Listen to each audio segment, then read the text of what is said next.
বন্ধুরা, আজকে বানাবো তালের বড়া। তাল দিয়ে করব বড়া, খাবো গরম গরম, উপর থেকে মচমচা, ভিতর থেকে নরম। বন্ধুরা, প্রথমে আমি তাল ভালো করে ছাড়িয়ে নিয়ে তালের রস বের করে নিলাম।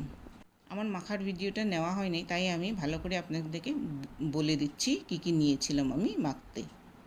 তালের রসের মধ্যে আমি 1 কাপ চালের গুঁড়া দিয়েছি, 2 কাপ ময়দা দিয়েছি, আধা কাপ সুজি দিয়েছি, হাফ কাপ নারকেলের গুঁড়া, আরও 100 গ্রাম গুড় দিয়েছি আমি। আপনারা চাইলে চিনি দিয়েও করতে পারেন। সামান্য পরিমাণে নুন দিয়ে ভালো করে মেখে আমি 2 ঘন্টার জন্য ঢেকে রেখে দিয়েছিলাম। গ্যাসে প্যান বসিয়ে বড়ার আকারে ছেঁকে নিলেই আমাদের তৈরি হয়ে গেল আজকে তালের বড়া। শ্রাবণ মাস আর এই বৃষ্টির দিনেই এই তালের বড়া খেতে খুবই মজা হয়। আপনারাও এটা বানিয়ে বাজার থেকে এনে বানিয়ে দেখবেন, খুবই ভালো লাগবে খেতে। সবার সাথে খেয়ে আনন্দ নিন। Bye bye.